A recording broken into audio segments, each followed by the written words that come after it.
the lead.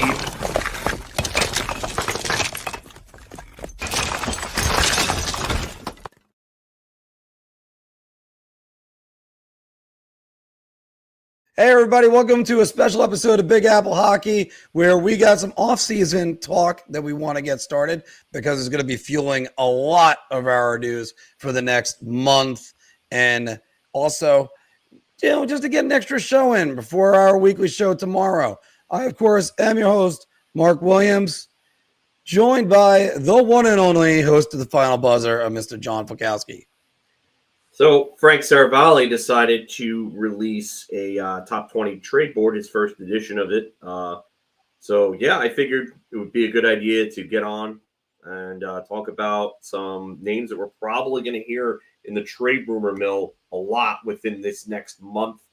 Probably 2 months or so, considering that a lot of this can go into July, maybe into August for certain players, but it's going to be a fun offseason here, so stay tuned with us. We got a lot more content coming. We'll be trying to do some other lists, like some top 10s and stuff like that, too, that I'm trying to come up with. So be on the lookout for that as well. And also, yes, Phil said, don't forget to subscribe and smash that like button because we got a lot of great hockey talk coming. So let's get to it right away. Frank Seravalli's trade targets, even though it's not our traditional A block, the A block is always brought to you by SeatGeek. Use the promo code Big Apple Hockey for $20 off your first order. But Frank Seravalli at Daily Faceoff released his top 20 trade targets for dailyfaceoff.com today. Now, before we get into this, Phil, what are the factors that he used or you would figure if he didn't specify it that would put these guys where they are on the trade boards?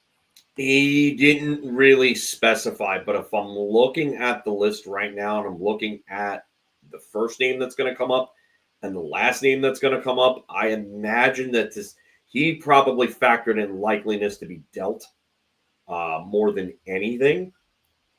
Sorry, excuse me. But I did a 20 of my own that we will do after we go through the rankings. So, yes, let's get into it. And we will start with number 20, which is Elias Pettersson in Vancouver. 26-year-old with 64 games played, 15 goals and 45 points. Big issue here, 7 years remaining at $11.6 million, which is the same cap hit that a certain Artemi Panarin has here in New York. So you got to think of it as that type of cap hit. He's got a no movement clause that'll kick in this offseason. So Vancouver is going to have some serious discussions internally, if they haven't already, about moving Elias Pettersson. Do they? I don't think they do. I think after moving JT Miller, they're going to have to hold on to him. And I think that if things don't work out here and Quinn Hughes ends up making his way to Jersey or something like that, then they could come back to it and they could say, hey, you know what? We're going to look to rebuild. You're not going to win a championship here, obviously. We could, maybe move you if you're willing to waive at another point in time. So I think this is why Frank has him at 20. But I do see why Frank put him there. I just think that it's not likely he gets moved. I really don't think it is, but it is a name that we're going to hear a bit this summer. Yeah, Phil, he's one of those guys that when you talk about him, it's because like when he signed that contract extension, his numbers just immediately just went bye-bye. And you're going, how is this even possible? But, you saw it with like a bunch of different players, but he is literally the personification of it. He signed it March 3rd last year, if I have that correct. I just want to make sure I do. Yeah, he signed that one March 3rd of last year, Phil. And I'm getting those stats. I was in the process of doing that just now, but I will just answer this real quick while you're doing that. This is all trade targets. These are not UFAs. Yeah, they're not UFAs, and there's other guys that we're going to get to on that. So just for the Vancouver Canucks, Elias Pettersson before that had he had an 89-point season. Yeah. He was in the middle of an 89-point season, had the 100-point season in 22-23. He was looking like he was the franchise center. All of us were kind of looking over going, all right, what's going on with him? Can you go pry him away from Vancouver? Since he signed the extension, he is 3 points better than JT Miller, who played 59 games and had 56 points. Pettersson played 84 games, had 59 points. And Quinn Hughes is smashing his production. He has 98 points in 88 games. I mean, when he's behind Connor Garland and Brock Besser, look, that's a huge problem for the Vancouver Canucks. And you got to think for that money that they're paying him, that's not franchise center. Hell, that's Mika Zibanejad looks at that and scoffs at the production that you see.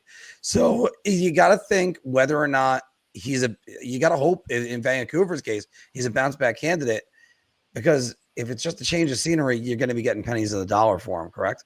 Yeah, I would imagine so. You would hope that he gets back to at least a point per game. I don't know if 100 points is something that he's got in his future again, and especially if Quinn Hughes leaves, it doesn't look good for Pettersson in Vancouver. So like I said, I imagine the discussions are happening. I can't see Vancouver wanting to keep him at 11.6. I mean, it sounds like they're already having buyer's remorse, but it's so hard to move a salary like that with that much cap term, with that much term left. Because you got to figure teams are going to be very wary about taking that 11.6 million on for 7 years. That's insane. So what is it going to cost? Is it going to cost them retaining like 1 to 2 million? And with the cap going up, like largely, I mean, you can retain a couple of million on this contract and still be okay. So there probably will be teams that will take him, but I can't see it at 11.6 million. And lastly, Phil, just you gotta wonder and hope the damage isn't done, and then this is just what he is now. You've seen that with so many players in the past. They go from this high level to this lower level, and then they just can't get it back. All right. Phil, do you want me to announce the next one? Or you want to do it? It's up to you. It doesn't matter. Right, sure. Well, I'll take the odd numbers then. All right. Coming in at number 19, Phil, we have Jamie Oleksiak, who is 32 years old, defenseman from Seattle, and he's got 1 year remaining at $4.6 million. He's going to be a guy that teams are going to look at, Phil, to bolster their defense, and the better teams could all use him. Yeah, a 6'7" skater who moves somewhat well for his size. With age, I guess the skating will become a little bit of a concern, but $4.6 million for 1 year is really not bad with the cap going up. And this is a guy who could play top 4 minutes. You could pair him with a puck mover, and he could play either left or right side. He's not significantly worse on one side as opposed to the other. He is a left-handed shot, but Oleksiak could play both sides. So that's definitely something. Flexibility always helps with rosters. I know in baseball it's a huge thing. It's becoming bigger with hockey. I mean, you're seeing guys who could play more multiple position players. Left and right wing. Some centers can play one of the two wings. Some, if not both. Tyler Seguin has played all 3 forward positions throughout his career. I get there's a concern about Oleksiak. I mean, with some don't think he's that good. As Matt's pointing out right here. Yeah, I think he's somewhere between a 4 and a 5. If you're counting on him to be anything more than a 4, you might be in trouble.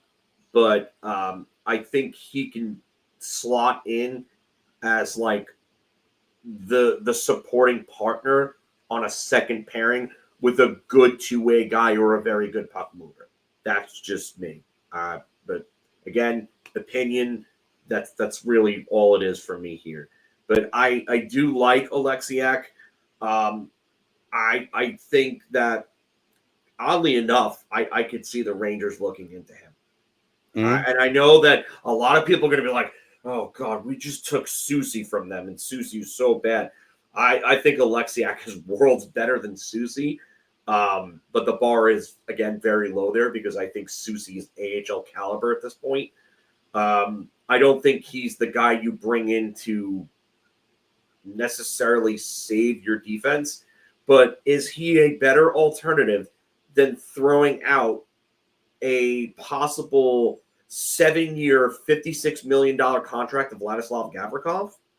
I mean, that's really the question I'd ask. Yeah, I have to agree with you on that one. And there's not really much bad I have to say about Oleksiak. I know you guys you point out all of it. As long as you're not asking much out of him, just if a bottom pairing defenseman, maybe a 4.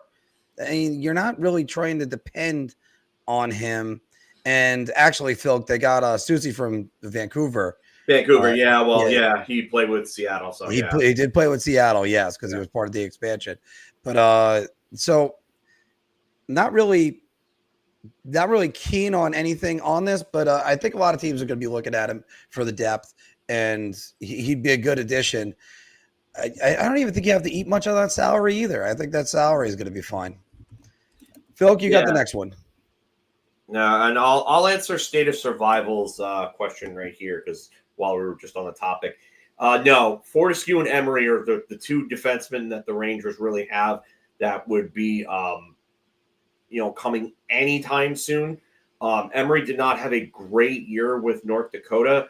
I know a lot of people look at the lack of points on Emery, and it's alarming. And yeah, sure. But Brady Shea was also another one who didn't put up a lot of points in Minnesota, especially in his first year or two. And then he ended up becoming somewhat of a point producer at the NHL level. So I still think that there is room for growth with Emery, but no one anytime soon. But to move on to number 18. Number 18 is Thatcher Demko from Vancouver as well, 29 years old, went 10-8-3 with a 2.90 GAA, 889 save percentage, and a shutout. He's got 1 year left at $5 million. So that's a movable deal, but there's no goaltending depth in Vancouver. Are you really going to go with Lankinen as your starter?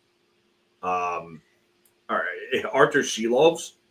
Yeah, the only thing is that yes, he cannot stay healthy. Yep, that's where I was about to get at. Yeah, that's really the issue here. I like Demko. He's great when he's healthy, but yes, he has trouble staying healthy, and that's going to be the issue. If you could take him to a competitor that can limit his workload and maybe go a 1A, 1B, you might be able to keep him healthy for the playoffs, and that may be the best bet for him. But again, I don't see Vancouver moving him. And goaltending markets are very, very hard to gauge because they're very volatile and unpredictable. So it might be tough for them to move Demko, and they may not get what they want for him. So they might just end up keeping on to him because, honestly, who's going to give up a ton for a 29-year-old injury-prone goaltender that's a free agent after the end of the year? Phil, that's a great question because whoever does, I don't think they're going to get a ton for him in Vancouver. So let's just get rid of that. You're also talking about a guy who 4 years ago looked like he was really starting to ascend to the NHL elite goaltending. In 21-22, 61 games played. Let me correct that. 61 games started. 33, 22, and 7 was his record. 915 save percentage, 2.72 on the goals against. Now, I'm going to go with those magical numbers. You know how much I love these numbers. The goals saved above expected. He went from a 14.9 to the following year when he only played 32 games, was 14, 14, and 4, and had a negative 2.8. That ain't good. No. Okay. Rick Tocchet finally settles down. There's not as much drama in Vancouver. He's fine. 51 games played last season, or I should say 23-24 in this particular case. 51 games, 35-14 and 2, 2.45 goals against, a 918 save percentage. So he returns to form. His goals saved above expected, 21.2. Then again, the injuries. He wasn't really available in the playoffs, even though he was a runner-up for the Vezina Trophy. And then you look at this year, 10, 18, and 3. We went through those numbers just now, Phil, for this year. I think if you're trading for him, you're buying him low. You're also buying him that he might not be in your lineup all the time, but you could also really get great value for him. We haven't started our list of where some guys would possibly be targeted, but I mean, if you got a team with goaltending struggles, or even if you got an entrenched goaltending, you're trying to give him some more time off. Yeah, Phil, he would thrive in all that, and maybe he returns to form and gives you a little bit of a surprise. Now, going to number 17, David Kampf from Toronto, 30 years old, 59 games played, 5 goals, 8 assists, and he's got 2 years left at $2.4 million. Phil, what exactly are you seeing with him? Good bottom six forward, penalty killer, adds grit and depth. I think he's going to be in a little more demand than this. I think Toronto's going to want to move out, players. I think if the Rangers need a fourth line center, maybe that's someone that they can look into. I would ask Toronto to retain a little bit of that, though. I don't like him at 2.4. I'd like him at like 1.5, and I think he would be really good there. But again, gives you good defensive play, good penalty killing. He plays tough.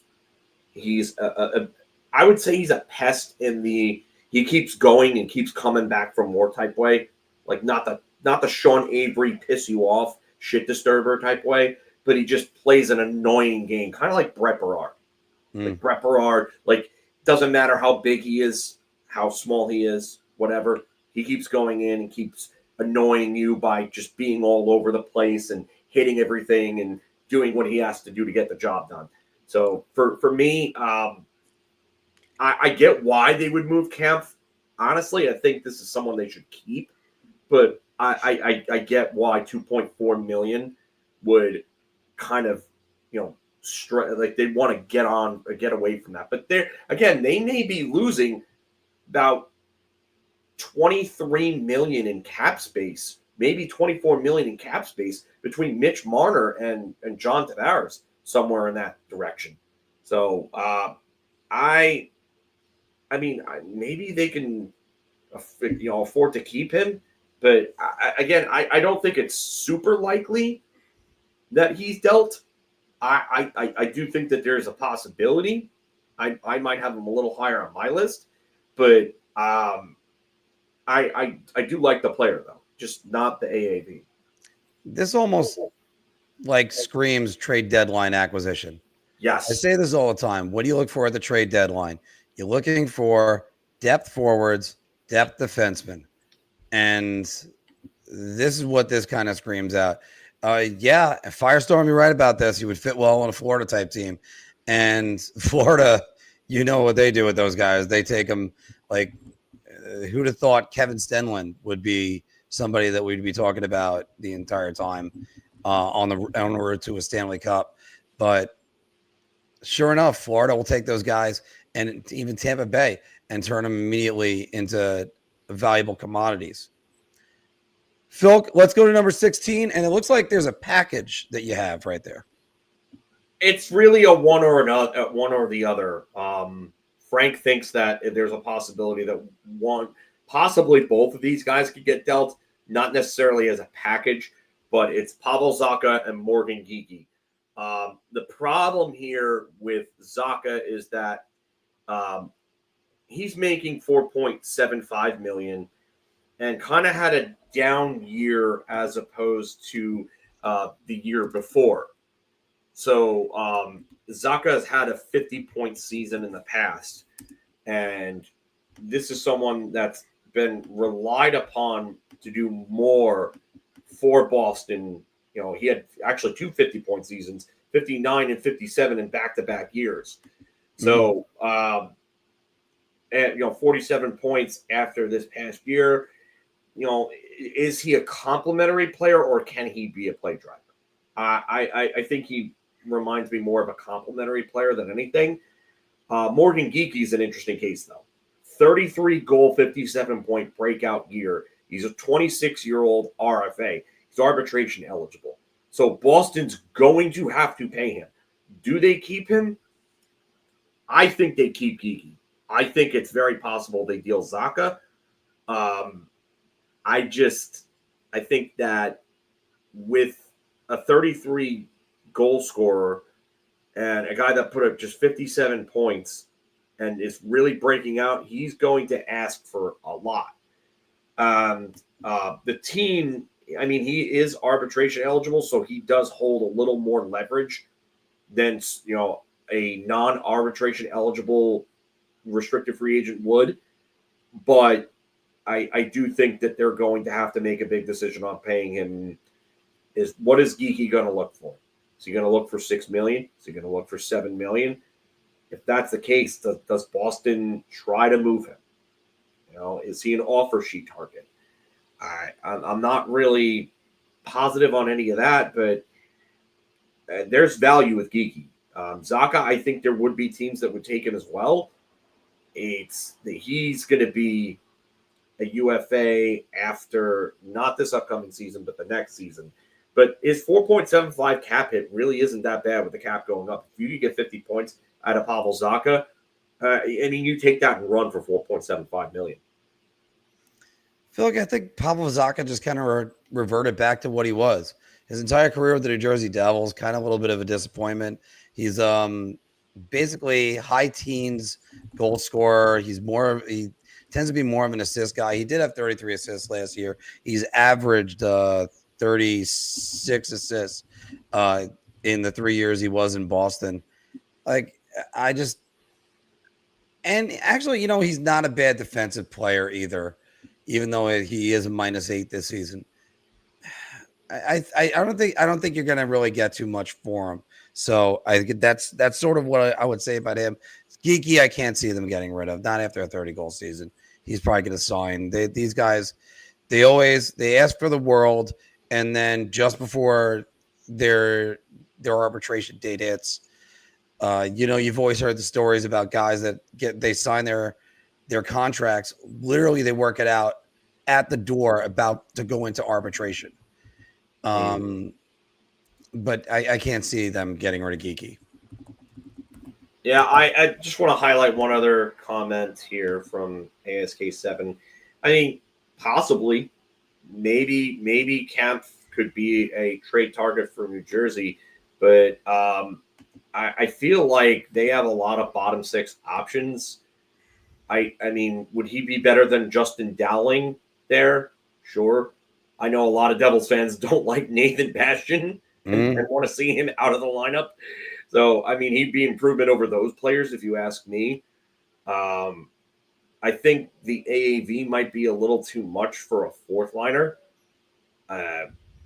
Not that Cody Glass is a great third line center, but I don't think I'd want David Kampf on my third line. I don't see him as that type of center.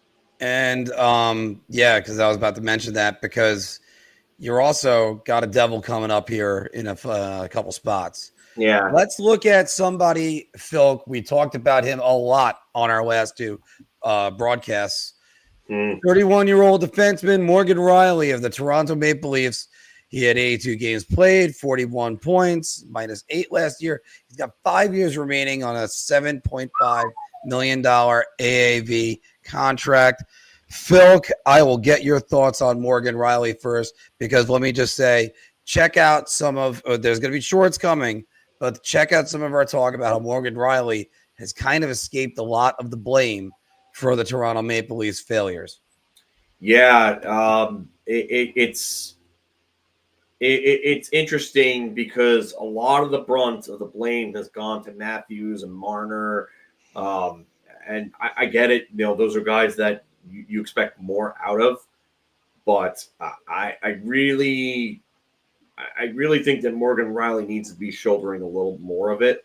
because 41 points for a guy that's making 7.5 million against the cap and really isn't a stout defenseman. It's not like a great two-way guy by any means. You need more from him at that cap hit.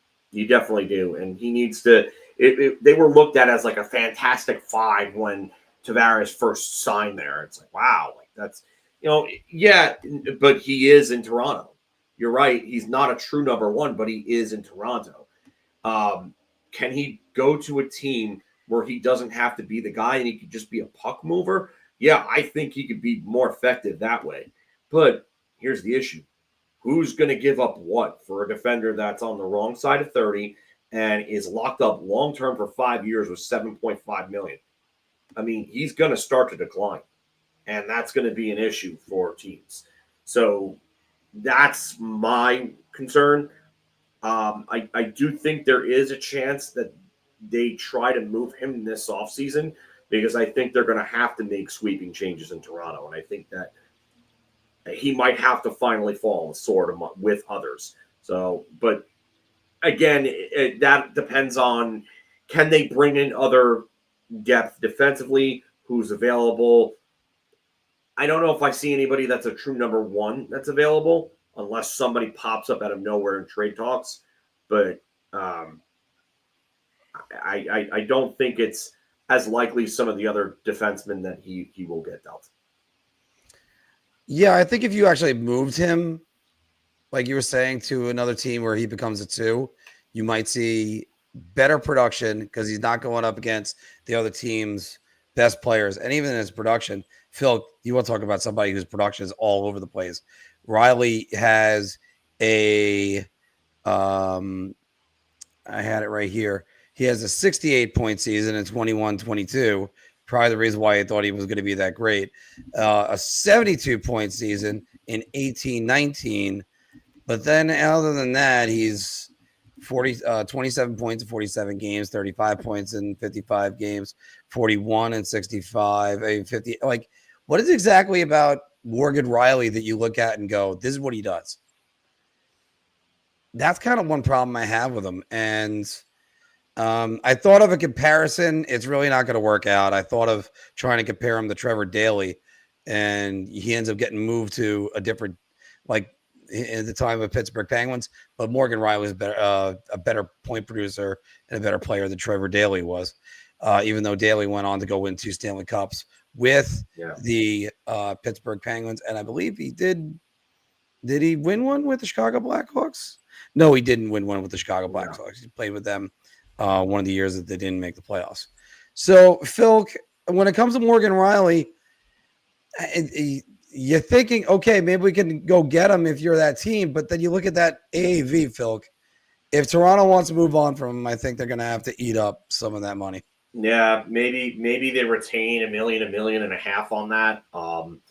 For it's a lot to ask for 5 years, but with the cap going up, if you're only retaining $1 million to $1.5 million, it's not super detrimental as long as you don't have terrible contracts, like real bad albatross contracts on your books. So you should be good there. But we're going to move on from Morgan Rielly. Number 14, talked about a devil before, Erik Haula.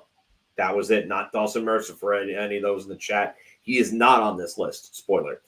But Erik Haula can play both center and the wing, which you talked about flexibility before. It's vital. He's getting up there in age, but he's still a decent, like, fourth-line center.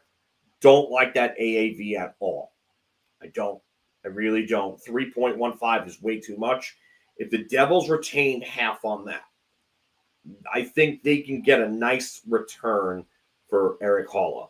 So I don't like the AV. I do like the player. I still think he's capable of giving you at least that stat line right there.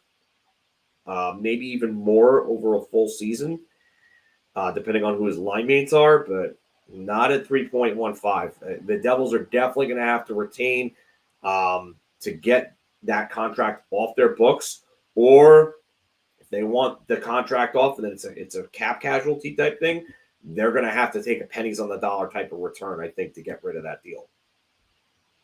Yeah, he's still a good player, and I would probably take him on whatever team I was a GM for. He's almost like the David Kampf thing. I just don't know whether or not I would do it right now. He's more. I would think he might be more of a deadline deal. He might be a guy that might get dealt before opening night, and you might see that happen. Just don't expect the huge numbers like his year in Vegas: 29 goals, 29 assists, No, 5 points. Don't expect that. And that was a 26-year-old guy that went from Minnesota to Vegas, had something to prove, and was really good for them. However, he's a very good third line center. I wonder how much he's got left in the tank. His numbers have been declining every single year that he's been in Jersey. He had 41 points his first year, 35 his next, and now 21. How much has he got left in the tank? And you're thinking, Phil, he could still be a third line center. Yeah, I mean, I see him more as a 4 right now. Maybe he fits in as a 3, depending on, like I said, wingers and team. But I don't think that he's a bad player. I just think that if the Devils want to optimize the return, I see them retaining something, maybe $1 million on it. But if you can get him from anywhere from like 1.5 to 2 million, I think you got a pretty good player at a nice AAV there. So, all right. Coming in at number 13, Lukas Reichel of the Chicago Blackhawks. He can play either wing. Right now he's 23 years old. Put up 8 goals, 14 assists, and 22 points last year. 1 year remaining on his contract, and it's $1.2 million RFA. I'm actually not as familiar with Lukas Reichel, so go ahead and fill me in on that. Former high pedigree pick, first rounder in 2020, 17th overall by Chicago. Really hasn't lived up to the hype yet. Very, I would say, disappointing career so far. I think he needs to change of scenery. He's got 1 year remaining, and then he becomes a restricted free agent after his deal ends. I think there can be a market for this player. I don't think that there's going to be a big return for him.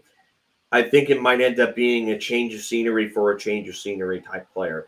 Another player in a similar age bracket, similar production that just hasn't lived up yet, and another team would rather take the chance on it than the guy that they already have on their team and just swap him out and see if it works. Try to catch lightning in a bottle. But I think the player's not bad. They've tried him on.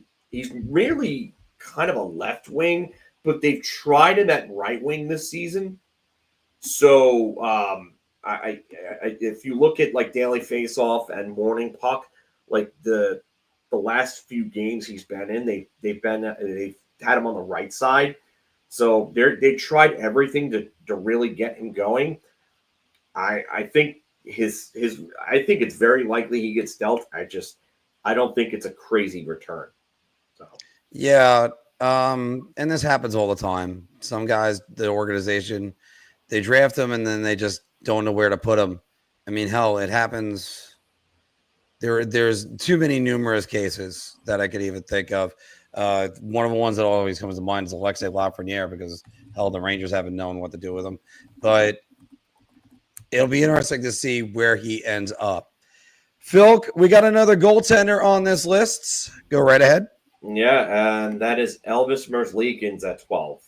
I'm not gonna lie to you. I do not see him having a lot of value. I don't. I don't like this. Even though the stat line is very deceptive. 26, 21, and 5. The win record, I should say, the win-loss record is deceptive. I mean, he played on one of the better high-powered offenses in the NHL. A lot of guys had big years for them. Sean Monahan was about a point per game. Kirill Marchenko, amongst others. There a lot. Adam Fantilli had a breakout year this year. I don't see him as a very good goaltender.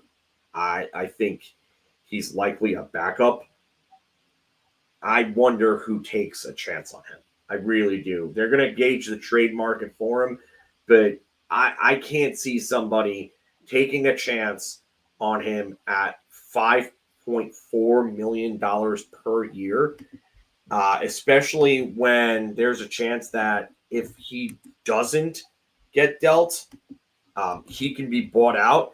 And his buyout, I was actually watching, I think it was Nyquist's video that I was watching. And his buyout is actually very manageable.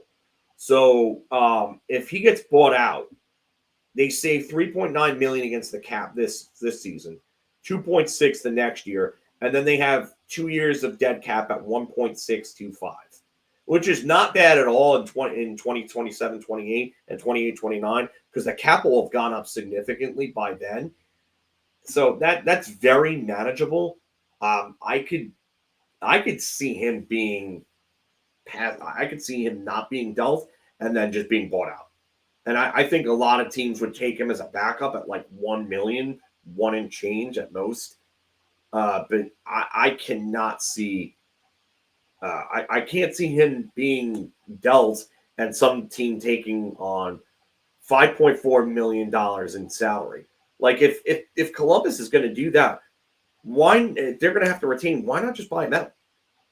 Yeah, pretty much. I think they would save more if they bought him out. That's just me. Because, I'm with you on this. Varlamov, the Islanders are definitely a team that could use a backup goaltender, as we all evidence their struggles without Sorokin in net this year. When Varlamov had to take on that crazy stretch of games, and then Sorokin came back, and he took on that. It's like when a manager overextends his bullpen and starts running out of arms because he's like Joe Torre and he Tanyan Sturts to everybody. That's basically what happened with the Isles, and they could use a backup goaltender, but I can't see it being Merzlikins. See, I like it that you use Tanyan Sturts. My usual one would be Scott Proctor. I think Joe Torre did it in 2 different locations. Oh, he did it with Sturts, Proctor, Paul Quantrill, Tom Flash Gordon. I mean, you want to go up and down? Milton, I could go. He did it with. Ramiro Mendoza, Mike Stanton. He could go up and down a list of relievers that Joe Torre killed the arms on.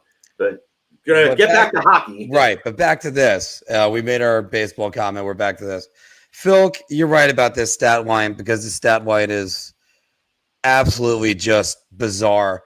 Because let's go with the top. Let's go with the top 5 goalies that have allowed 4 goals a game. 4 goals in a game this season. 19 games, and coming in at number 5. 19 games, Elias Sorokin. 20 games, Igor Shesterkin. 21, Jeremy Swayman. 22, Alexander Georgiev. And ding, ding, ding, number 1, Elvis Merzlikins. He had 23 games where he allowed 4 goals or more, including, there were a lot of games down the stretch, Phil, that he probably cost the Blue Jackets the playoffs. So, and there is a little bit of friction with him and the fans a little bit. I recall seeing a post a while ago. Not going to get too much into details about it. Not from him. It was somebody connected to him. And you just kind of wonder about what's left for him in there. And I agree with you. I think this is more a buyout situation, because why would you retain? It just doesn't make any sense. Doesn't make sense to me. You wonder if he can actually go back, because he's had good numbers over the years. I don't have him pointed up, but at least if he can go on a team with a strong defensive philosophy, maybe he can kind of revamp his career and maybe land another spot elsewhere. Going to or sticking with players that you're not sure how much they got left in the tank. Vladimir Tarasenko, 33 years old, plays both wings for the Detroit Red Wings. 80 games played last season, 11 goals, 22 assists, 33 points. He's got 1 year remaining at 4.75. Phil, when this contract went down last year, me and Anthony were both in Vegas flying home. We both first guessed it. You, I believe, also first guessed it. elaborate from that. Yeah, I didn't like this contract from the very beginning. 4.75 for a guy who is clearly declining. It looks like his shoulder is really kind of shot. He can't shoot the same way he did previously. And he's not a top flight playmaker to the point where he can get by in his playmaking ability without having his goal scoring. He doesn't really give you anything defensively. His skating is declining. I mean, I think this is a guy that might be out of the NHL by the time he hits like age 35, maybe. I don't know what more he has left in him. So I think that Detroit, they're going to try to move him, but what's going to be the market for him? I have trouble seeing a big market or a bidding war or anything like that for him. I mean, maybe he's another trade deadline guy that somebody acquires to get lightning in a bottle, maybe to get some offense on your third line. I can't see anybody giving up much to get him. He has been on a steep decline. I'm not sure how many power plays in the league he would be on. And he's a far cry from the player he was when he was on the Rangers. And that was only 2 years ago. Yeah. I agree with David. He'll be in the KHL. I think he might be in the KHL by the time he hits 35. And I hate to break the news.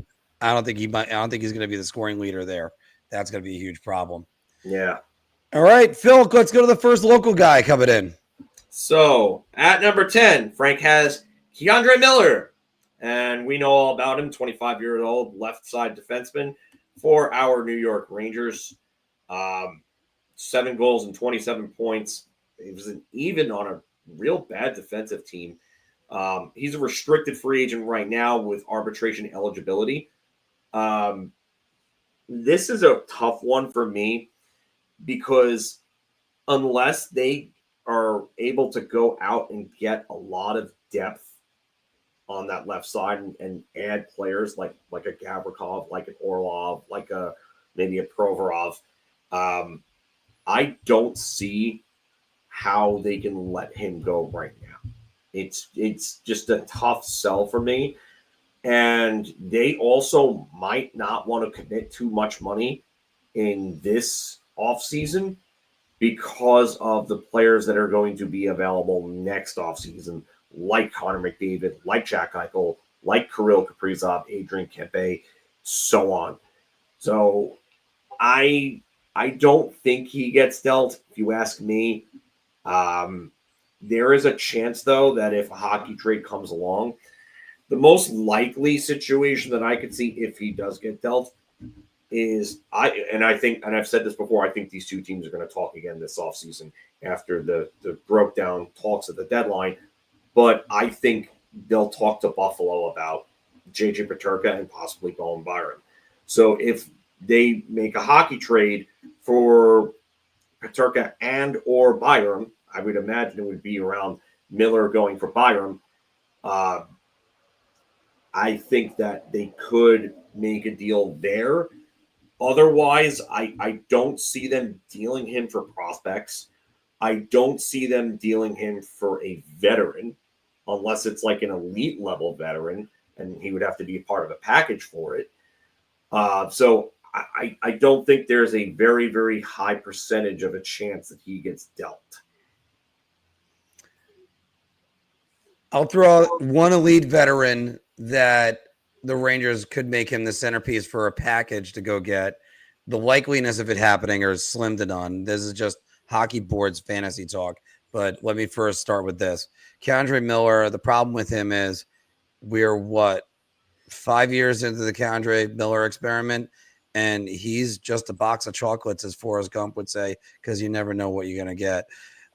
One day he is just absolutely opening your eyes and making you think this guy is a franchise defenseman. The next day you would healthy scratch him for the next week.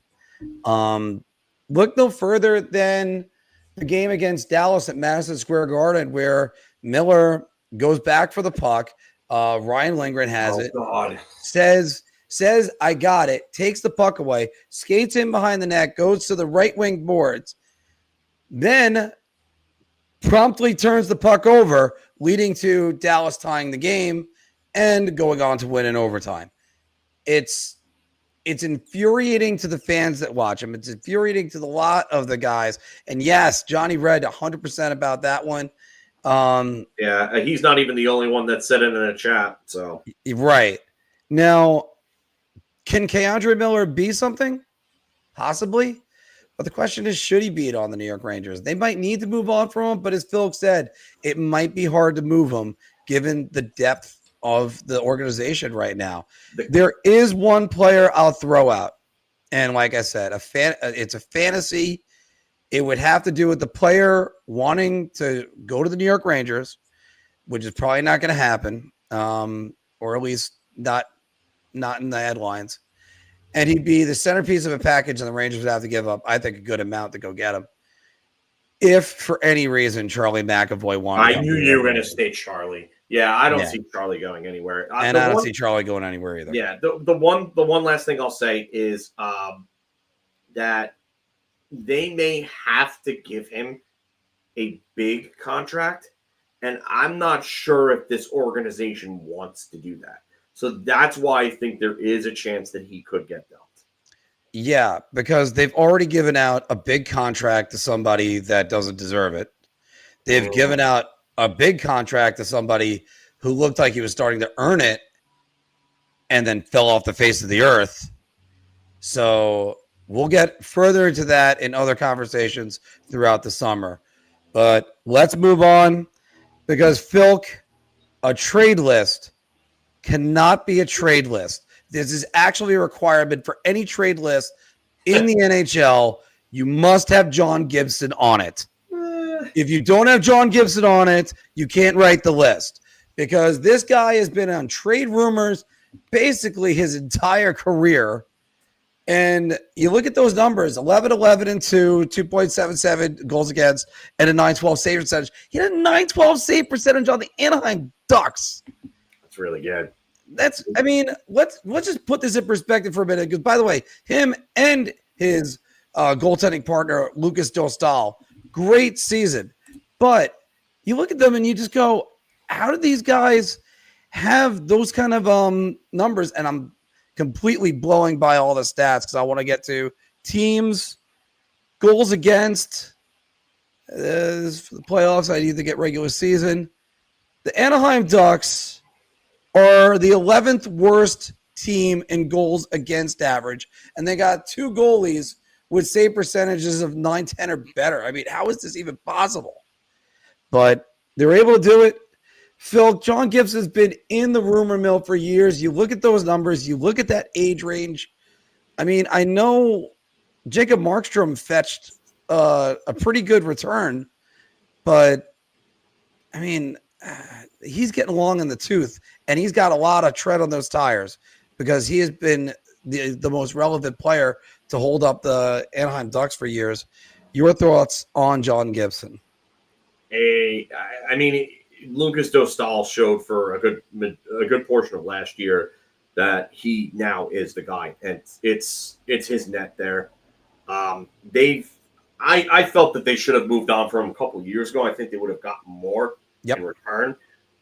But I mean, 277 goals against and a 912 save percentage is a very, very nice rebound year, even though he was forced into the backup role with the young Dostal becoming the number one there. So $6.4 million. It's not a terrible cap hit, considering that any team that trades for him is likely going to trade for him to be their starter and not their backup.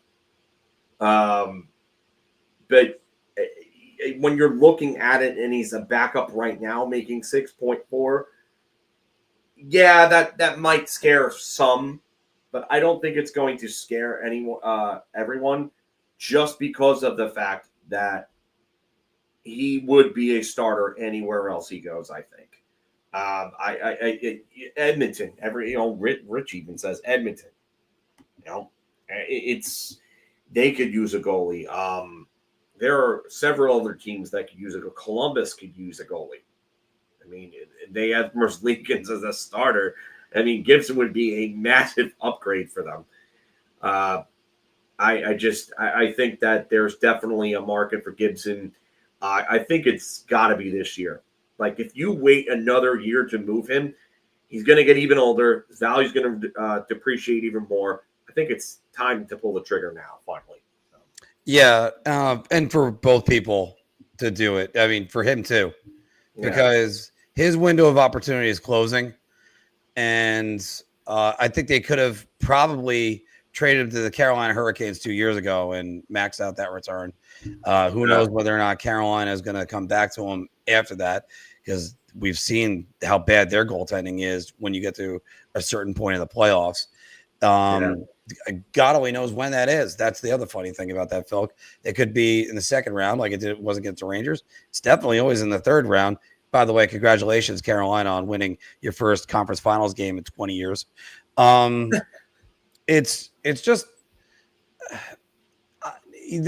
there's teams you can almost look at Phil and go, get him on this team, and everything will be fine.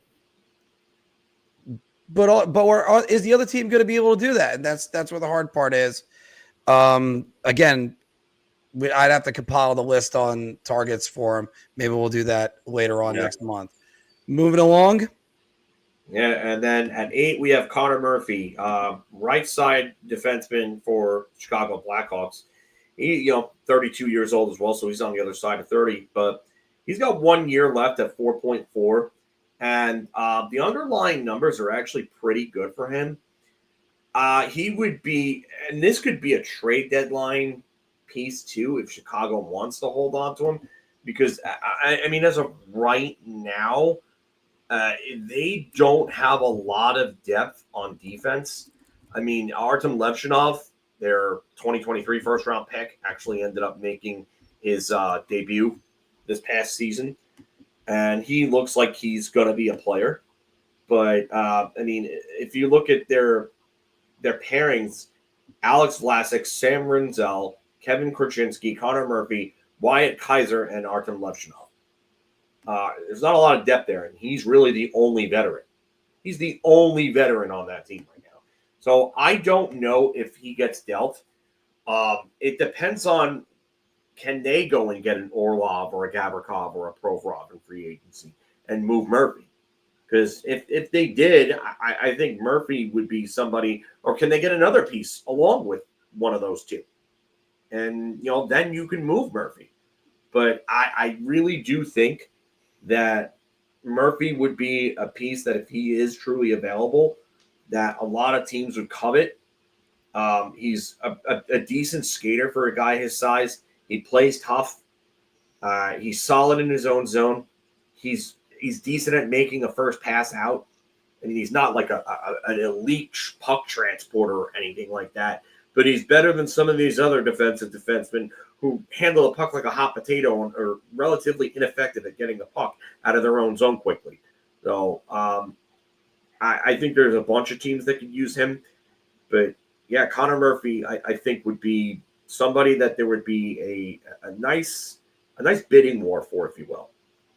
I agree. There'd be a bidding war for him. And I think a lot of teams would be looking to add him on. I constantly make this joke when people say to me,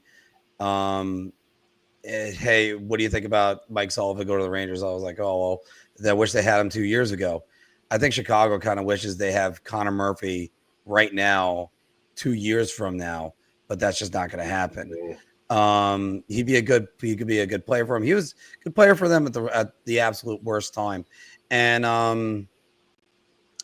I think, if memory serves me correctly, was he in the Nick Schmaltz trade? I believe he was. All right. If I am correct, I believe that it was that deal that sent him. I could be wrong. I'm actually going to. Yeah, I mean, I could be wrong. I'm the one that actually said it. Transaction. Okay. No. Or actually, no. He was released by Calgary, and then this is such a weird one. Okay.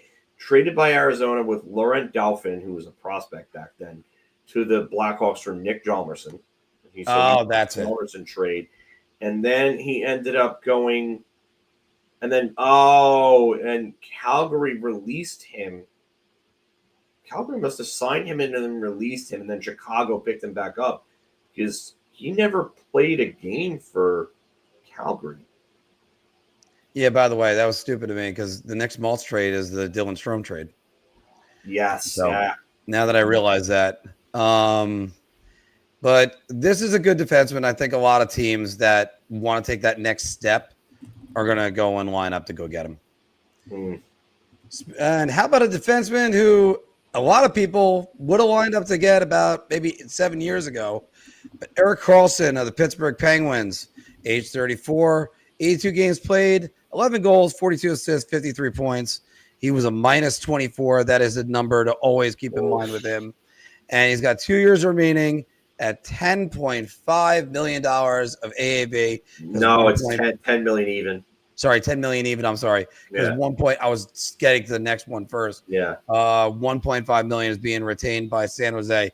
Phil, I look at those numbers and I look at just every number in there, especially the AAV. And I'm going to steal your line and say, Buzz, your girlfriend, woof. Woof. Yeah. He's so actually, yeah, his cap hit right now is, it's 10 million because it was retained on by San Jose because that was the deal that was signed back in June of 2019. But he's an interesting character, Karlsson. Just not good defensively, but he had a very good 4 Nations, which is something that I don't know how he turned back the clock the way he did, but he did, and he looked really good at that tournament. Like probably the best hockey he's played in a very long time. Like best complete hockey, I should say, because he put up a bunch of points 2 years ago, won a Norris Trophy, even though he was still a minus player, despite scoring 100 points in a season. I mean, the 6th defenseman to do that.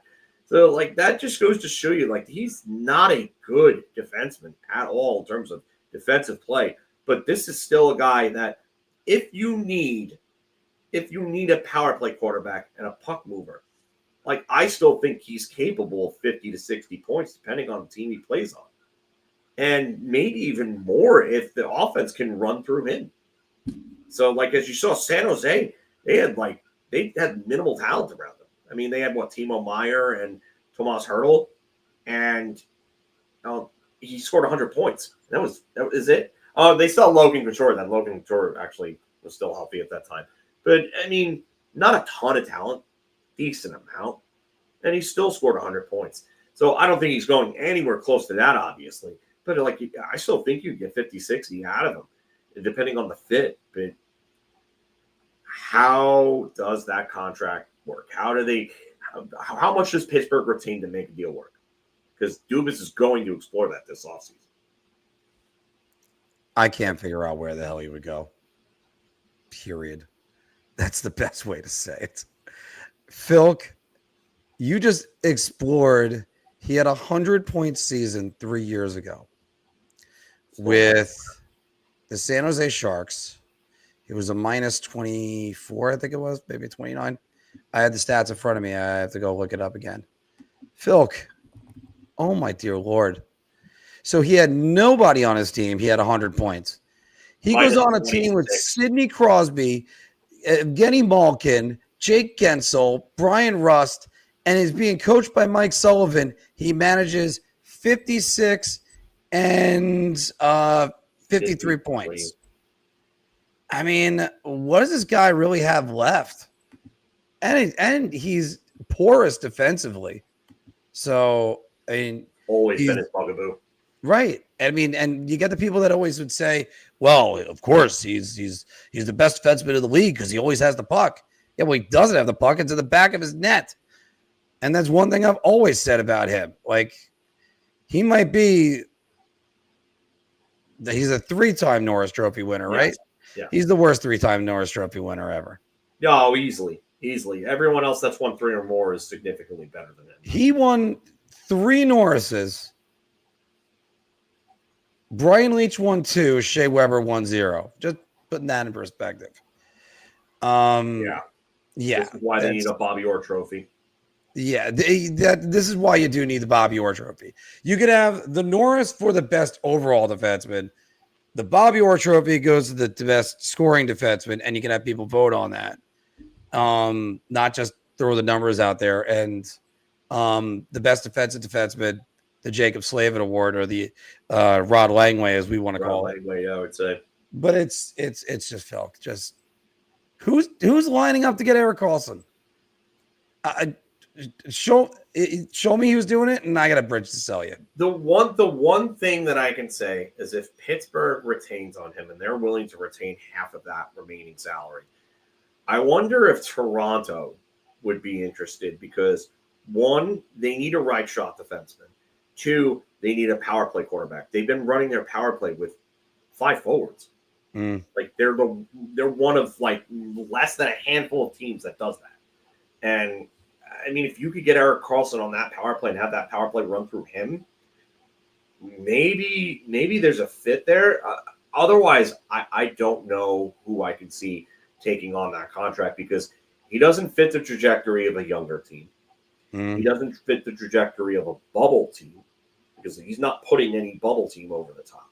So he's got to be on a real contender that is like 1 or 2 pieces away, and one of those pieces needs to be a puck-moving guy that can command your power play. Yeah. And let's go on to number 6, who kind of fits the bill for that a little bit better. He had a bad year defensively, but I think he's a better defenseman than that. Yeah, and that's Rasmus Andersson. 28 years old, 81 games this year, 11 goals, 20 assists, 31 points. 1 year remaining at 4.55. Phil, I'm just having trouble seeing why he's all the way at number 6 on this. Can Calgary keep him, or are they just expecting him to be moved? Is it next year that you're thinking? Because you look at Rasmus Andersson's numbers. I mean, they were all pretty good. And of course, that I got away from that for a second. I mean, he's been basically 46 points since 21-22, 46, 30. Sorry, let me correct that. 50, 49, 39, and 31. He kind of fits the bill of like that guy you always pick up at fantasy hockey on the waiver wire. He gets picked up, he gets dropped. He gets picked up, he gets dropped.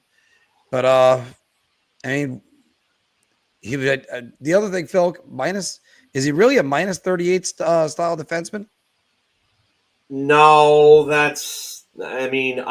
not sure if he's a plus 30 either, like he was in 21-22. But he's got one of the better shots in the league from a defenseman.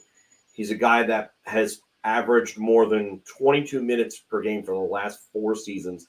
And then the last 3 seasons, he's averaged no less than 23.50 per game, which is really good. So he's averaging about 24 minutes per game these last few years. He's a minutes eater. I think that's part of why the numbers have gone down. It's because he's trying to take on more of a two-way role. I do think that this is a legit number 2 at the very least on a legit number 2 on a true cup threat. He could be a number 1 on some other teams. I mean, you would have to get a lot more out of him offensively for him to be a true number 1. But this is going to be somebody that's in high demand. Very, very high demand. I love the player.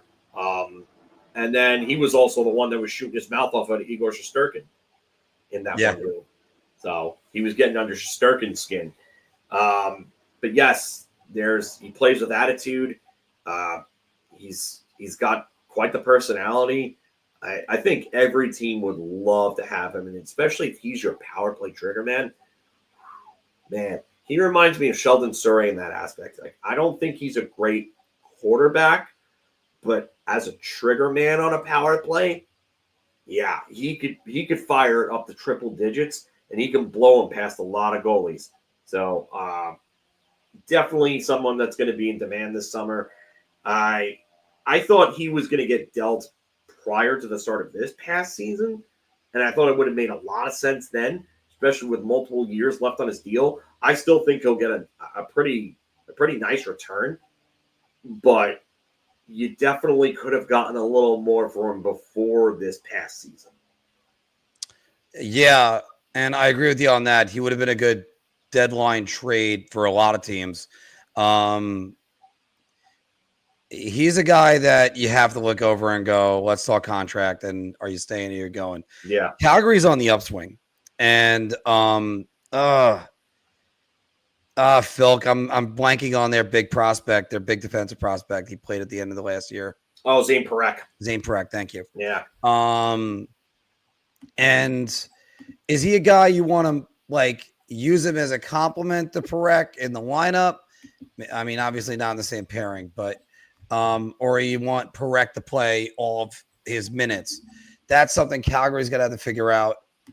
I think he's probably the most intriguing name on the list because I want to see where he's going to go, even though we got 5 more names to go, Philk, and we got some pretty big ones. Yes.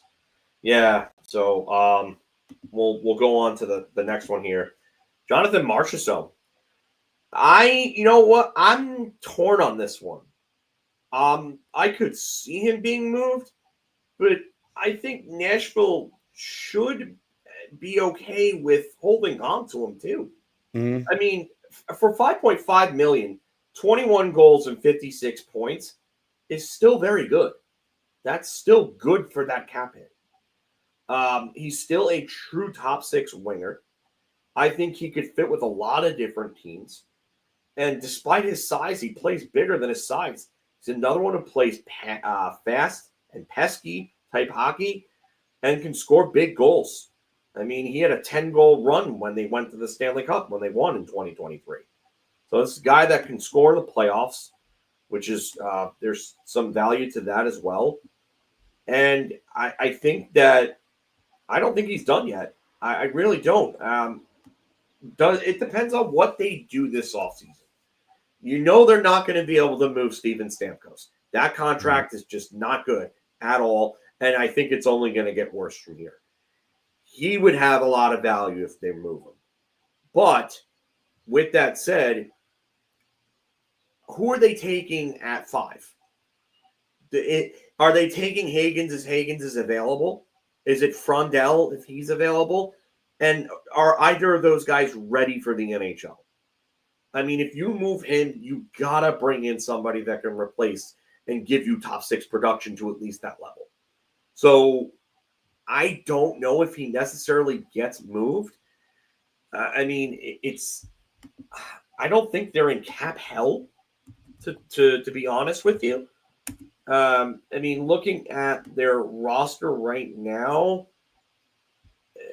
they have about $7 million in cap space. They might want more, so maybe they do move him. I wonder if they would try to move Ryan O'Reilly before they move him, because Ryan O'Reilly, even though he does wear a letter there, he's the same age and he makes $1 million less, but he's not a top 6 player anymore. Could they move on from Michael Bunting? I mean, Brady Shea has not looked good there so far. Nope, but their not defense, so far. Yeah, but their defense is not deep anymore after Roman Josi and Brady Shea. I mean, it's Jeremy Lauzon, who's not bad at $2 million. Justin Barron. I mean, Andreas Englund, Nick Blankenberg. Like, there's not a lot here. So, yeah, it's possible that they can move on from Marchessault. I personally would look to move O'Reilly before I move him and Bunting, because I really don't think a whole lot of Michael Bunting. That's just me. Yeah. But I still think that, yeah, they need defensive depth, and maybe they move Cap to get it. So could he be a casualty there? Yeah, there's a possibility. You got to love this player, and he's one of those things that if a team came calling for him, you try to move him over there. You try to acquire him, I mean. He could be worth it for Nashville. He had 12 points in his first 2 months with Nashville, had 15 in his third. So he's a little bit of a slow starter with them. Maybe it was just getting used to where they were. He had a little bit of bad luck early in the season when I was a little bit shocked. I was like, how is Nashville this bad? Well, they're all getting old. And at 34 years old, you look at that term that's left, 4 years left. He's going to be long in the tooth collecting $4.5 billion at the very end. 38 years old. That is. Maybe you try to move him now. Maybe go, or you squeeze one more season out of him. Trade him at the next trade deadline. But you love Jonathan Marchessault and what he brought with Vegas. This is a contract that's not going to look like it's going to age very well. To a guy that just hasn't found his place yet in the NHL, Philk, Bowen Byram coming in at number 4, left shot defenseman for the Buffalo Sabres, 82 games played, 38 points this season, and he was a plus 11 on the Buffalo Sabres. Yeah. He's an RFA, arbitration eligible. That's 2 guys that you talk about with this. We mentioned with K'Andre Miller on this before. We got one more guy that's also arbitration eligible on this list. Phil, well, what do you think? Is there a possibility that Buffalo moves on for him? Yeah, there's also talks going around that Buffalo might have discussions with him and try to get a set plan as to what they want to do with him, because he wants an increased role. He's not happy with the role that he has there. He wants more. He wants more of the lion's share. He wants to be involved in the power play. And ultimately, I don't think he gets that in Buffalo. The other thing would be, do they move on from Owen Power? And I personally don't think they do, but that's something to just keep an eye out on, because he's got a massive contract. And although he put up 40 points last year, I do think that there is a lot of room for growth with Power, but some people just think that he may not achieve that in Buffalo, and he might need a change of scenery. So what do you do? Do you move the guy with the bigger contract? I think it might be tougher to move him at his AAV. Or do you move on from Byram, who has expressed a desire to get a bigger role elsewhere? That's really going to be the internal discussion with this organization. I think it ends up being Byram that ends up getting moved. I think they try to build around Dahlin and Power. Byram, for me, is a top 4 defenseman. I think if he's probably a 3, he's a puck-moving 3 for me on a team, and you could put him on a power play. I think he's got a good enough shot to be a power play guy. I just wonder where it ends up being. And like I said, I do think that there is a chance that when the Rangers and Sabres resume talks this offseason, because I definitely think that's happening, that name comes up. And I think a Miller for Byram, K'Andre Miller for Bowen Byram swap makes perfect sense for both teams. I think Buffalo. I think if you could get K'Andre Miller to a market like Buffalo, a smaller market where there's not as much spotlight on him and there's not as much pressure, and he can just go out and just play hockey, not worry about anything, and play with a team that can sit there and let him make his mental mistakes and let him grow with time, then I think he can maybe flourish there. Byram could be the guy that could come in and make the impact now that the Rangers want. So that's why I could see that happening. And you kind of got a feel for Bowen Byram. I mean, after all, right now he's blocked in Buffalo because he got Dahlin and Power over him. He was blocked in Colorado with Makar and Taves over him. And they're the team that drafted him, but that pick was given to them by the Ottawa Senators. You got to wonder, even if you look over there, would he have been over maybe Sanderson and Shabbat, who would be over him? I'm just saying that as spitballing, guys. Not saying as an analytical fact.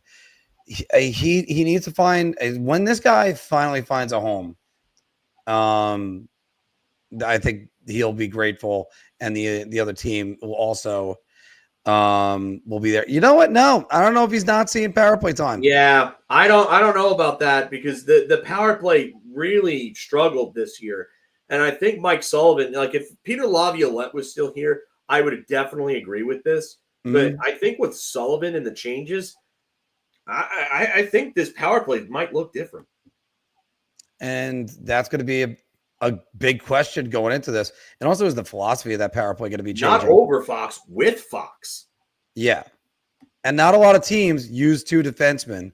The Florida Panthers have been using 2 defensemen in these playoff run. But you see a guy change places and they could thrive again. Look at Seth Jones. He's been a much better defenseman with the Florida Panthers. Ranger Central saying, I'll tell you right now, Schneider is a right shot and Keandre Miller is a left shot. So if they want a left shot, it's Keandre Miller. It's not Schneider. All right. And Phil, I'm doing the odd ones, right? So we kind of got messed up. Well, doesn't really matter, but you can take the next one. Yeah. Actually, you know what? I'll take the next you gotta one take because I know you're going to want to take the one after that. I'm going to have to. Marco Rossi, Minnesota Wild, and this has been one that's been widely talked about as of late because supposedly he wants out. Oh, you're saying you don't know if? Okay, my bad. Then I misread that, Evan. But get back to Rossi. Then yeah, I don't understand this one. You have this guy come up. He comes back from long COVID, and this was a guy that many thought that he may never play again. There was legitimate concern that long COVID had basically killed his career, and then he comes back. And now he scores 24 goals and 60 points this year. He's a restricted free agent. They're going to have to pay him. He's going to get money. Wherever he goes, he's going to get paid. That $863,333 cap hit, that ain't going to be the case. that is no longer the case. So you got a real good player in your hands. You got a guy that looks like a legitimate top 6 center, whether he's a 1 or a 2. I mean, I don't know right now, but 60 points in 82 games in really his only second full season is really, really good. The only thing that concerns me there is a 17.6 shooting percentage. That's very, very, very high. I don't like that number.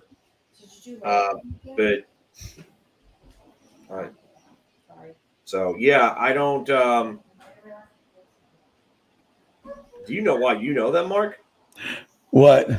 I don't know. You got No, I started laughing because my wife just asked if we're doing layup talk. Oh, okay. But yeah, I don't I think that if anything, Marco Rossi there's going to be a bidding war for this guy if he really is available. Minnesota ends up getting rid of him. I don't understand why they would. I mean, I guess he wants out. I don't know why he wants out, but this is a hell of a young player, man. There are so many teams that would love to get this guy. Yeah, you try to figure out how to keep this guy if you're Bill Guerin right now, especially when Minnesota is going to be the most intriguing team in the NHL in this offseason. There is no doubt about that in my mind. They are finally out of cap hell. They are finally moving forward, and they're starting to look like they're going to actually not be that team that just is good in the regular season, and then they're just a first-round exit. That's all they are. But finishing, and she called it layup talk. That's what's even the funnier part about that. But still, it's the bar talk. We get to talk like we're in a bar. But for Marco Rossi, though, you're right about that, Phil. If they really are making him available, there's going to be a huge bidding war. There's 31 teams that are going to line up for this guy. And I've heard different rumors about trades, and sometimes I'm hearing them and I'm just going, no, I don't see that happening. So we're going to see about that. But let's get to number 2. Because number 2 on the list is a guy that I've been saying it was going to be on the trade board for a long time. Chris Kreider, 34 years old, 68 games played, 22 goals last year, 8 assists. He had Cy Young numbers. Let's call it what it is. He's got 2 years remaining at $6.5 million. Philk, as soon as Alexei Lafreniere signed that extension, and I've been saying this for a while, it doesn't matter what Chris Kreider has done in the past. He's 34 years old. He's a big guy. You're going to start to see him slow down. He plays more of a speed game than a size game. And even though he's been a great goal producer, when you're talking, I'm going to pull up the power play goals for the last 4 years. And Philk, there's a lot of teams. Wow. All right. Yeah. Chris Kreider can help out a lot of teams still. Yeah, absolutely. The fact is, for the New York Rangers, now is the time where you have to trade him. You can't take him $6.5 million, throw him on the third line, hope he produces with Mika Zibanejad. If Mika Zibanejad is a center, and I'm saying Mika Zibanejad is the third line, I don't even know what Mika Zibanejad's career is projected at right now. Because could he be a wing? It was nearly a point per game as a wing, but I wouldn't be comfortable with him being a winger. Philk, this is the first domino that has to fall on the New York Rangers offseason, I think. And we're going to find out about this very quickly once the Stanley Cup Finals are over. Yeah, it just, with Will Cooley grabbing that puck and giving it to him, I definitely don't see him staying here. I really don't. I think he's gone. I think the relationship is beyond repair. I do think that he's going to bounce back wherever he goes, whether he somehow stays in New York or he is dealt. But I definitely think he's gone. I just think that from all the reports that we've heard, from that incident where, like I said, Cooley grabbed the puck, I don't see how he stays. I don't. And I think the Rangers need cap space on top of that. I think they would love to get rid of that $6.5 million. Yeah, this is another point. You got to pay Will Cooley. I think they're going to do that. I don't think they're going to let him hit offer sheet territory. I don't think that's happening. But yeah, I you know what? Respect the guy for what he's done. I don't think he's a legacy player per se, like some of this other fan base thinks.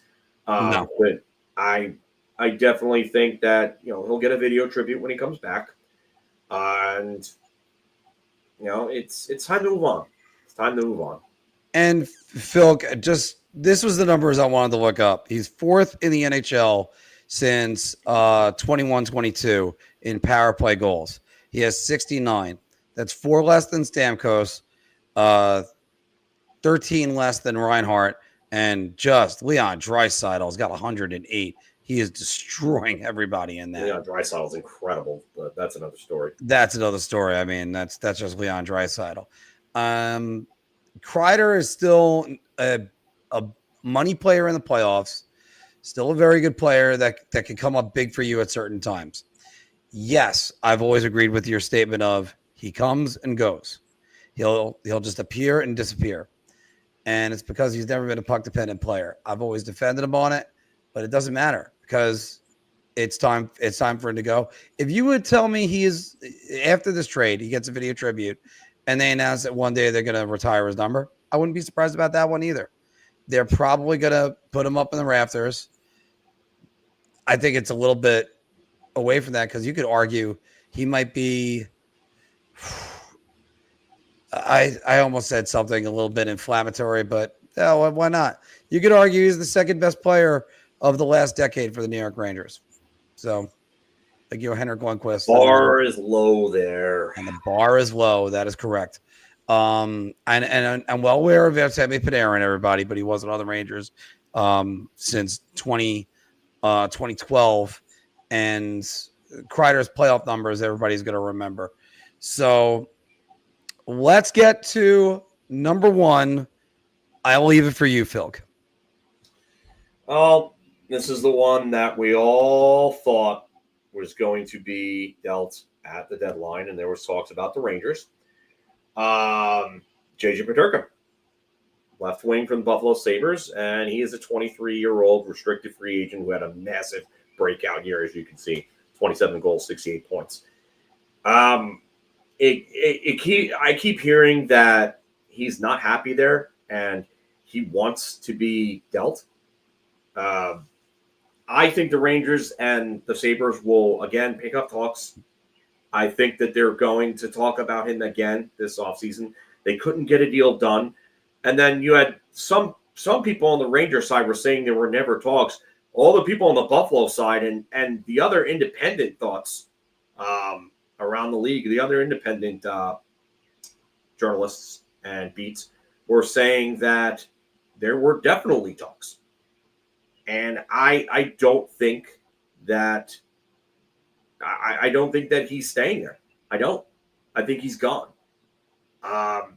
Where he goes, I don't know. I definitely think the Rangers will pick up talks. But, how likely is it that they actually get they get over the finish line this time? So. This is a great question, Phil, because it looked like they were going to get him at the trade deadline. Yeah. It was the night of the Brock Nelson trade. Yes. And it looked like everything was progressing in that direction. As it was happening, Nelson gets traded, goes to Colorado. And then you look at this, and maybe the Rangers had to come back and revisit it. Do the Rangers have a package that could actually get this done? Yeah. I mean, does Alexis Lafreniere go the other way? That's a good question. They may end up deciding to say, hey, you know what? We gave you that deal. His movement kicks in, so you definitely want to move him before his trade protection kicks in. If you're going to deal him, if you're dealing him, it's for a player that's of similar age, a player that's outproducing him. So you may have to add more to get him. So I don't think, like I said, I don't think he stays. I just don't know where he goes as of right now. That's a really tough call. But then again, what happens with him? Does Buffalo management try to, go back to him and, try to say, hey, you know what, let's repair this relationship. We want to keep you here. Is that the case? I honestly, I don't know. Yeah, but I think they're going to have to do that, Phil, because they're going to, you can't just always be rebuilding.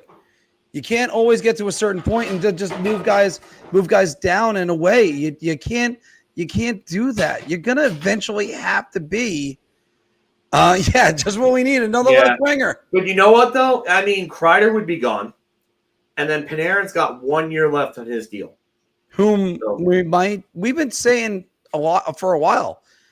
I would not be surprised if Artemi Panarin is moved this offseason because he's big money. He now has the flexibility of 1 year left on his deal for Drury to trade him. And I think Drury, it would behoove him to trade him because he had a 21-point drop off from last year. And I know everybody's going to go, oh, you can't trade Panarin. There's also a little bit of controversy that's right there. So we're going to see about all that. Yeah. Phil, we looked at his list just now. Let's look at your list. This is Phil's top 20 of the combination of trade value and likeliness to be dealt. Phil, where did you go on differences with him? So I had Peterka at 1 as well. I had Rossi at 2. I had Byram at 3. I had Kreider at 4. I moved Kreider down just because I think the value's not there. I had Anderson at 5 because I think maybe Calgary might look to keep him. I have Gibson much higher because I think he's finally going to get dealt. They had him. Seravalli had him at 9. I have him at 6. I moved Marchessault down because I think there's a possibility that Nashville can keep him, and they might need to just because of who do they get to replace him. 8, I put Oleksiak, and I know that he was very low on Seravalli's list. He was at 19. I think Oleksiak gets dealt. I do. I could definitely see him getting dealt. Some might say that he's a deadline piece, which definitely possible. I have the Zacha Geekie combination at 9, just because I think Zacha will get dealt. Exactly. What's up? Exactly. Yeah, something like that. Sorry. But Geekie, I don't see him getting dealt. But if he wants too much money, maybe. I mean, the concern would be he's only had one season like this. You know, is it can he replicate that? Really, that's the issue. And then there's Keandre Miller at 10. I kept him there. Morgan Rielly, I think Toronto is going to look to deal him. I put him at 11. It's really finding a trade partner that's really going to hurt Toronto in trying to deal him. I put David Kampf right there with him. I have Karlsson down a little lower just because I have trouble seeing a lot of teams for Karlsson unless there's serious retention. I have Lukas Reichel at 14. I do think there's going to you probably could even put him higher, but I just don't think there's a lot of value there. I think that's a change of scenery deal. Connor Murphy, I think they might hold on to him. I think that might be a deadline deal. So I don't think he's an offseason guy. Erik Haula, I could see being dealt, but again, not a lot of value. Vladimir Tarasenko, I can see him being dealt, but who's paying what for him? Who's paying anything for him? And then I have Elvis Merzlikins at 18 because, again, I could see him being dealt. Actually, you know what? Bought out. Bought out is really the issue. And then Demko and Pettersson, I don't see him being dealt. I don't at all. Yeah, it might behoove them, use that word again, to hold on to Demko for a little bit longer. I'm going to ask you guys in the comments to put them on. But, Phil, who's the guy you're surprised is not on this list or maybe is a dark horse candidate to possibly have been on this list? Well, the Islanders don't have anybody on this list apparently. So, yeah, I'm surprised that like John Gabriel Pageau is not on there. Anders Lee could go either way. I don't think that I wonder how much of a market there would be for him because of his salary. Dobson, I would not deal him right now. Even if they draft Matthew Schaefer, what's wrong with having two guys that can anchor your deadline for the next, I would say, 10 years or so? I don't think Dobson's getting dealt. I'm not surprised that Brady Tkachuk is not on this list. I think that might be a pipe dream at this point. Mm-hmm. It's hard for me to fathom Brady Tkachuk wanting out of Calgary, Ottawa at this point. I don't see it. Not anymore. Although then again, his brother left the Calgary Flames when they were Stanley Cup contenders. Yeah. So maybe. I mean, I don't know. I think he didn't want to live in Calgary. That's just me. Yeah. I think it's not necessarily the playing. I think he just wanted to be in a different city. I don't think Arvidsson really has much value. No. Ryan McLeod would be a great third line center for any team in the NHL. Maybe Jared McCann gets moved. Ross Colton, I could be a decent piece, depending on where you can go with that. I think there are a lot of teams that would definitely like to take Ross Colton on as a bottom 6 piece. Cap hit's a little high, but I mean, I think there'd definitely be a market for him. Yeah. All right, so let's get to some of your questions, guys. Keep in mind we're going to be doing like a wow, we're getting a lot of comments from Rumble too. But anyway, so the Yeah. Getting back to what I was trying to say, I was just a little distracted at the moment.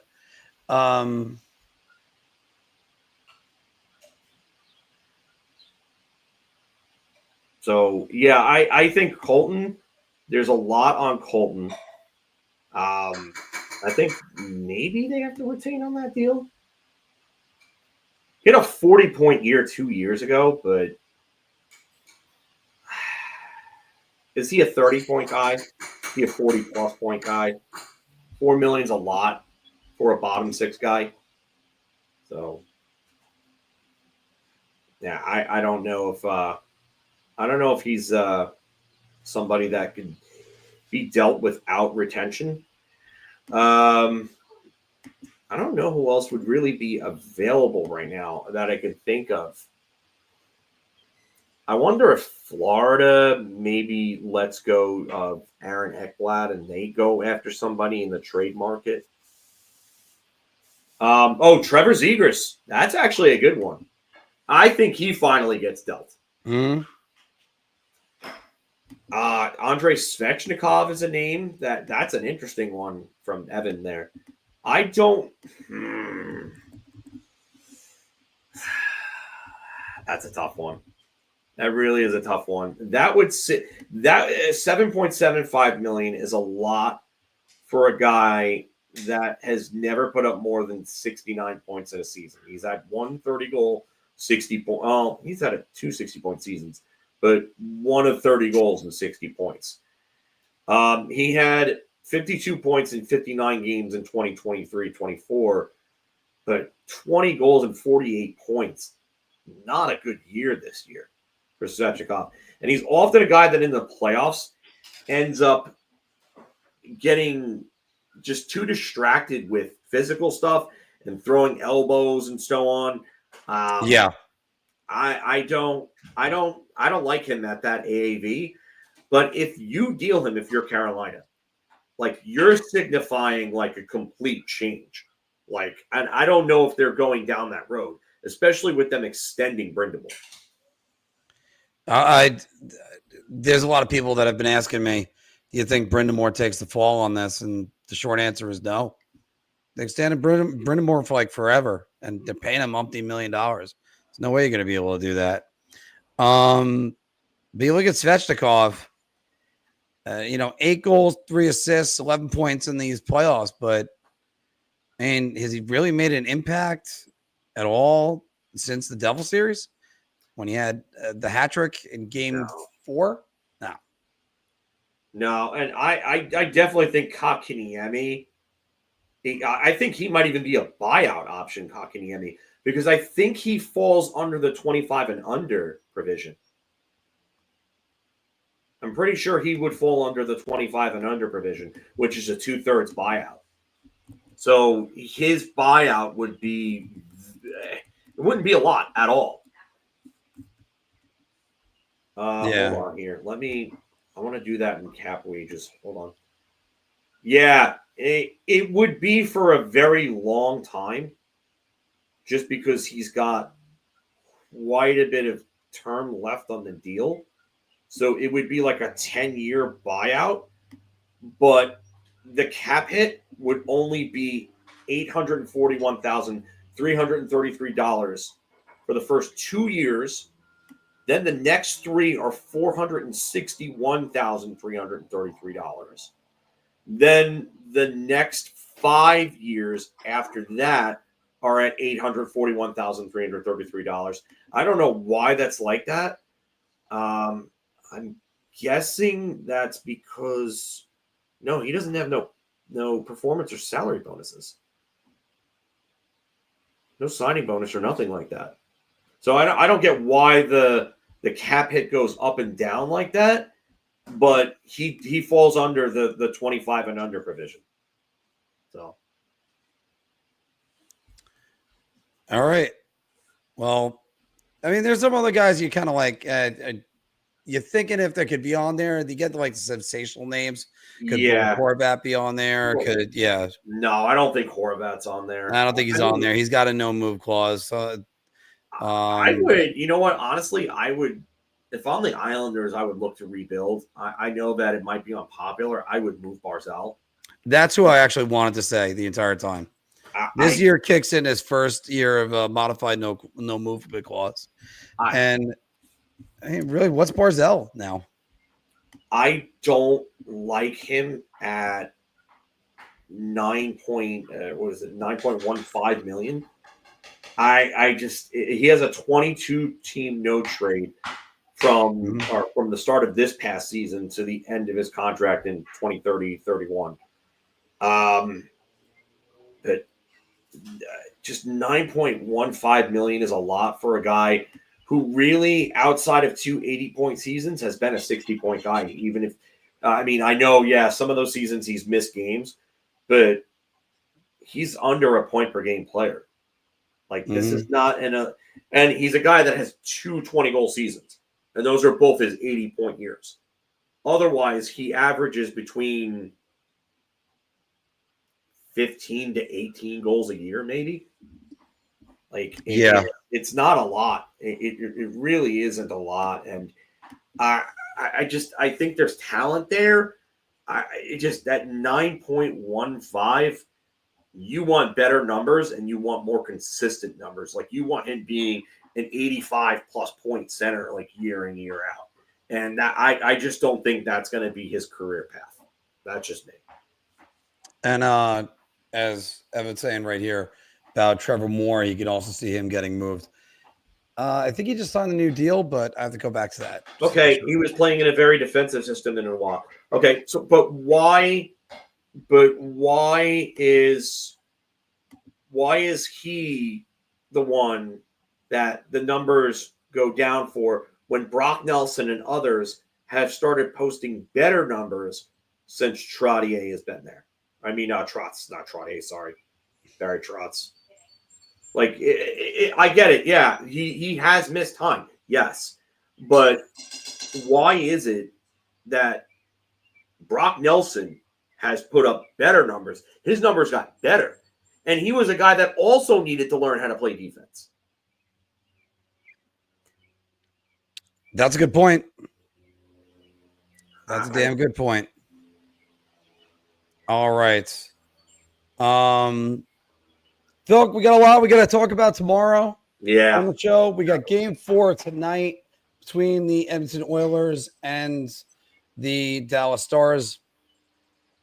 2-1 in the series right now, and it's amazing how you can have Jekyll and Hyde like Stuart Skinner has, it truly is amazing. I don't understand how it's either like he lets up 4 goals or it's a shutout. And like, how does this even happen? I do credit the Oilers defense in doing a lot of this stuff tonight. And they're locking things down. But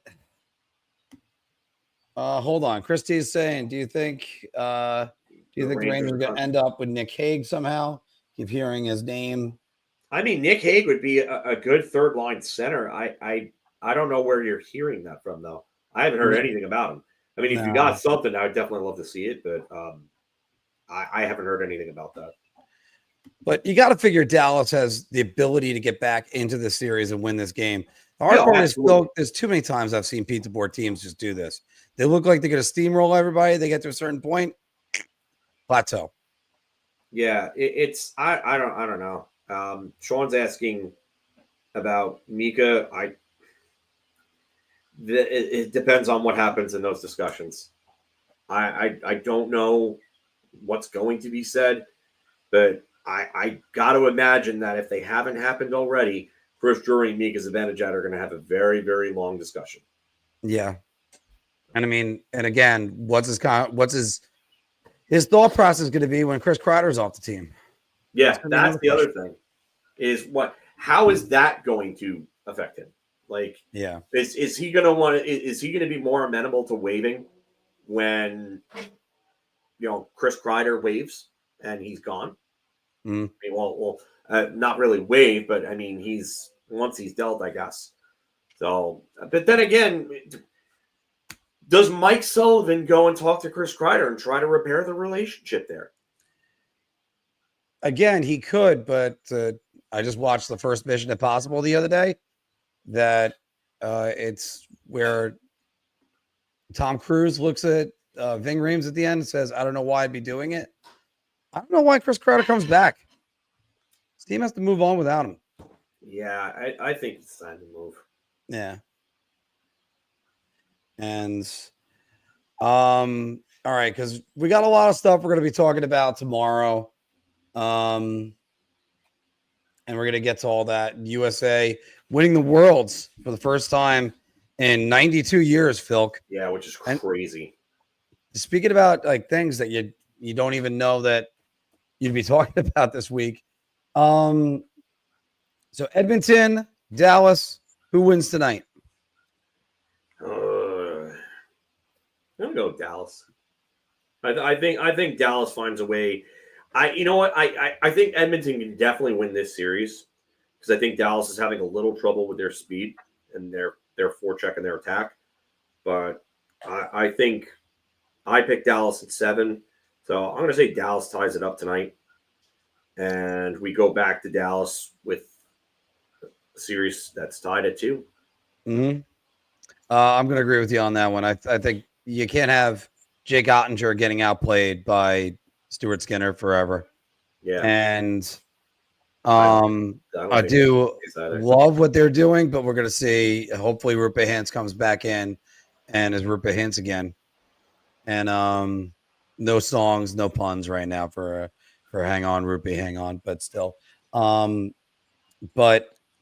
I think that's going to happen there. And then obviously we're going to talk about the bludgeoning in the Eastern Conference finals, despite what Game 4 has. I mean, Florida's resting players.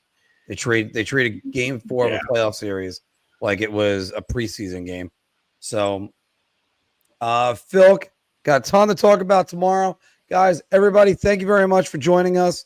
We're going to have Anthony back on with us tomorrow afternoon at 1 o'clock. And we'll talk to you guys soon.